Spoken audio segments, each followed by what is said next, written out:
जीव की नित्यता और सत्ता का वर्णन, चारों वर्णों की उत्पत्ति तथा उनके कर्म।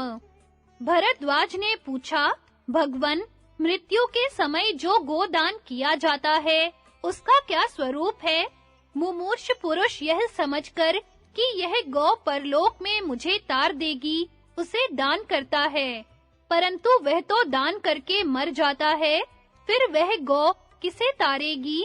इसके सिवा गौ और उसका दान करने और लेने वाला, ये तीनों यहीं नष्ट होते देखे जाते हैं, फिर इनका समागम कैसे होता होगा? इनमें से जो मरता है, उसे या तो पक्षी खा जाते हैं, या वह पर्वत से गिरकर चूर-चूर हो जाता है, अथवा आग में जलकर भस्म हो जाता है। ऐसी अवस्था में उसका पुनः जीवित होना तो संभव ही कहाँ है, क्योंकि जो मर जाता है, वह तो सदा के लिए ही चला जाता है। भृगु जी बोले, भरद्वाज, जीव का तथा उसके किए हुए दान या कर्म का कभी नाश नहीं होता। जीव तो उसी समय दूसरे शरीर में चला जाता है, नाश तो केवल उसके इस शरीर का ही होता है। भरद्वाज ने पूछा, मुनिवर, अब यह बताने की कृपा कीजिए कि देहधारियों के शरीरों में यदि केवल अग्नि, वायु, पृथ्वी, आकाश और जल तत्व ही विद्यमान है, तो उनमें रहने वाले जीव का क्या स्वरूप है? शरीर को चीर-फाड़ कर देखने से तो उसमें कोई जीव उपलब्ध नहीं होता। ऐसी दशा में यदि 5 भौतिक देह को जीव से रहित जड़ मान लिया जाए, तो प्रश्न होता है कि शरीर अथवा मन में पीड़ा होने पर उसके दुख का अनुभव कौन करता है? जीव किसी की कही हुई बातों को कानों से सुनता है, किंतु मन में व्यग्रता हो तो दोनों कान खुले होने पर भी कोई बात सुनाई नहीं देती। इसलिए मन के अतिरिक्त किसी जीव की सत्ता मानना व्यर्थ है। नेत्र के साथ मन का संयोग होने पर भी कोई भी इस दृश्य प्रपंच को देखता है।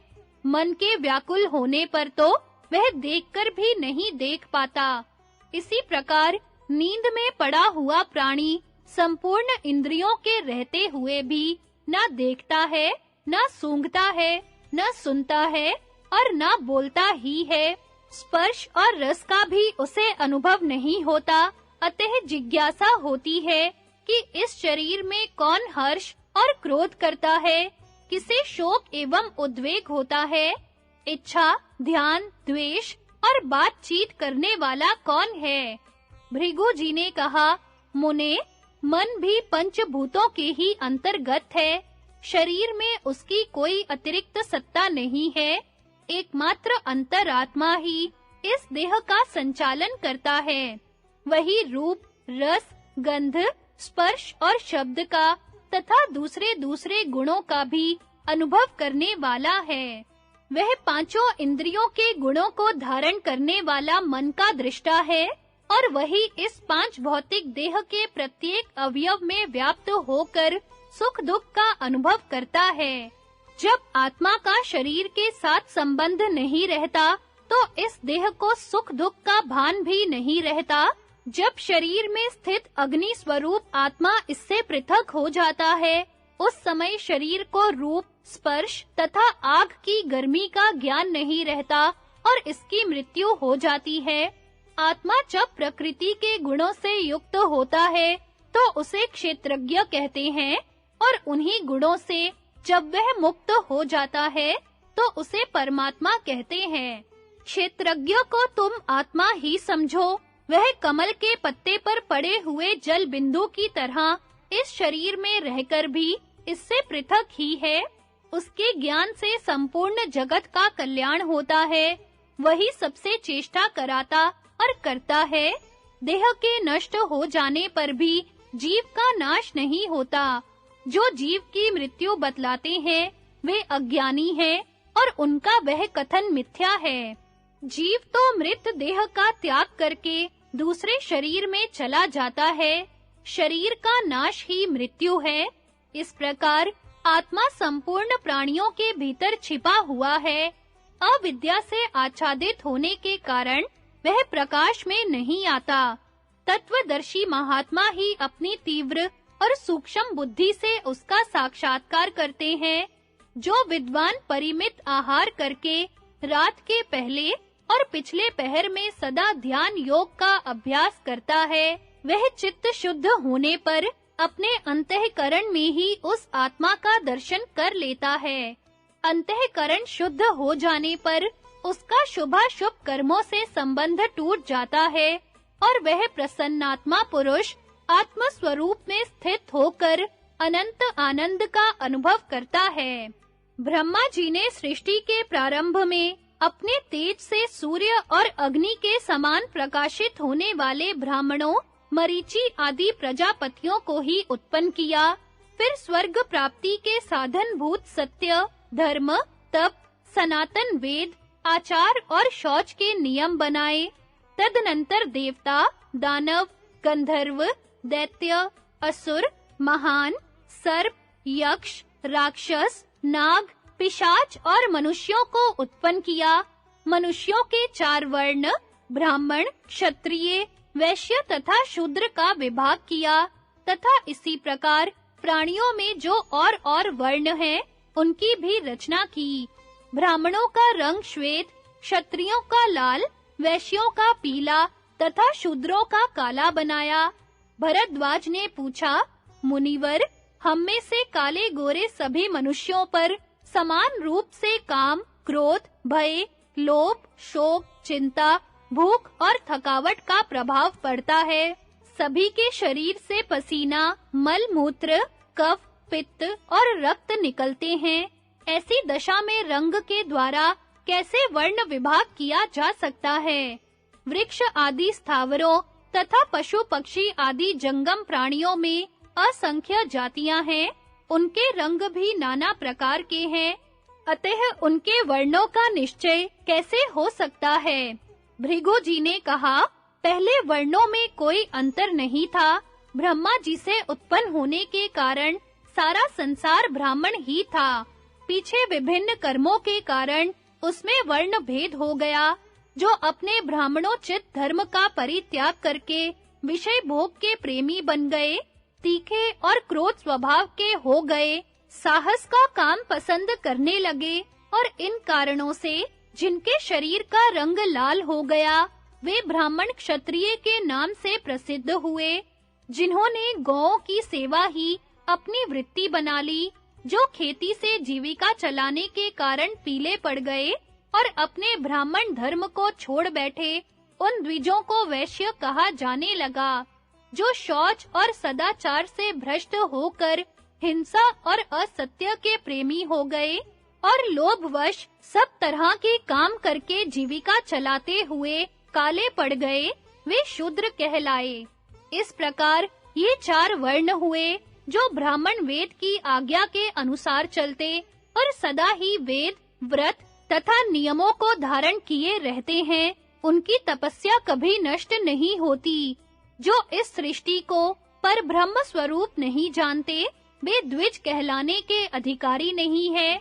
ऐसे लोगों को नाना प्रकार की योनियों में जन्म लेना पड़ता है। वे ज्ञान विज्ञान से हीन एवं स्वेच्छाचारी पिशाच, राक्षस, प्रेत तथा मलेच्छ होते हैं।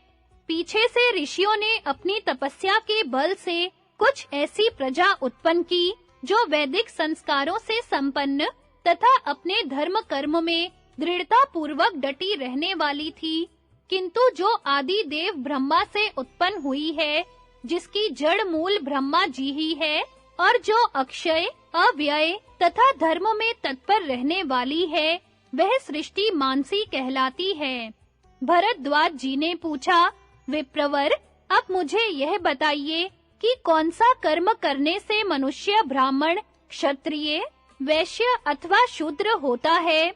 भृगु जी ने कहा, जो जात कर्म आदि संस्कारों से संपन्न, पवित्र तथा वेदों के स्वाध्याय में संलग्न है, 6 कर्मों में स्थित रहता है, शौच एवं सदाचार का पालन तथा यज्ञ शिष्ट अन्न का भोजन करता है, गुरु के प्रति प्रेम रखता और नित्य नियमों का पालन करता है, जिसमें सत्य, दान, द्रोह न करना, सबके प्रति कोमल भाव रखना, लज्जा, दया और तप आदि सद्गुण देखे जाते हों, वह ब्राह्मण कहा गया है।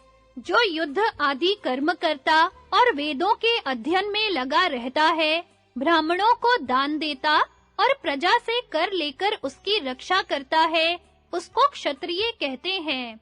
इसी प्रकार जो वेद अध्ययन से संपन्न होकर व्यापार, पशुपालन और खेती के काम करता है तथा दान देता और पवित्र रहता है, वह वैश्य कहलाता है। किंतु जो वेद और सदाचार का परित्याग करके सब कुछ खाता और सब तरह के काम करता है तथा सदा अपवित्र रहा करता है, वह शूद्र माना गया है। यदि ये ब्राह्मणोचित सत्य आदि गुण शूद्र में दिखाई दे और ब्राह्मण में न हो, तो वह शूद्र शूद्र नहीं और वह ब्राह्मण ब्राह्मण नहीं। हर एक उपाय से लोभ और क्रोध को दबाना ही पवित्र ज्ञान और आत्म संयम है। क्रोध तथा लोभ मनुष्य के कल्याण में सदा ही बाधा पहुंचाने को उद्यत होते रहते हैं, अतः पूरी शक्ति लगाकर उनका दमन करना चाहिए। क्रोध से श्री को, मात्सर्य से तप को, मान अपमान से विद्या को और प्रमाद से अपने को बचावे। जिसके सभी कार्य कामनाओं के बंधन से रहित होते हैं तथा जिसने त्याग की आग में सब कुछ होम दिया है, वही त्यागी और बुद्धिमान है। किसी भी प्राणी की हिंसा न करे, सबके साथ मैत्रीपूर्ण बर्ताव करे, स्त्री पुत्र आदि की ममता एवं आसक्ति को त्याग कर बुद्धि के द्वारा इंद्रियों को वश में करे और उस स्थिति को प्राप्त करे जो इहलोक और परलोक में भी निर्भय तथा शोक रहित है। नित्य तप करे, मननशील होकर मन और इंद्रियों का संयम करे, आसक्ति के आश्रय भूत देह गेह आदि में आसक्त न होकर परमात्मा को प्राप्त करने की इच्छा रखे, मन को प्राण में और प्राण को ब्रह्म में स्थापित करे। वैराग्य से ही निर्वाण प्राप्त होता है।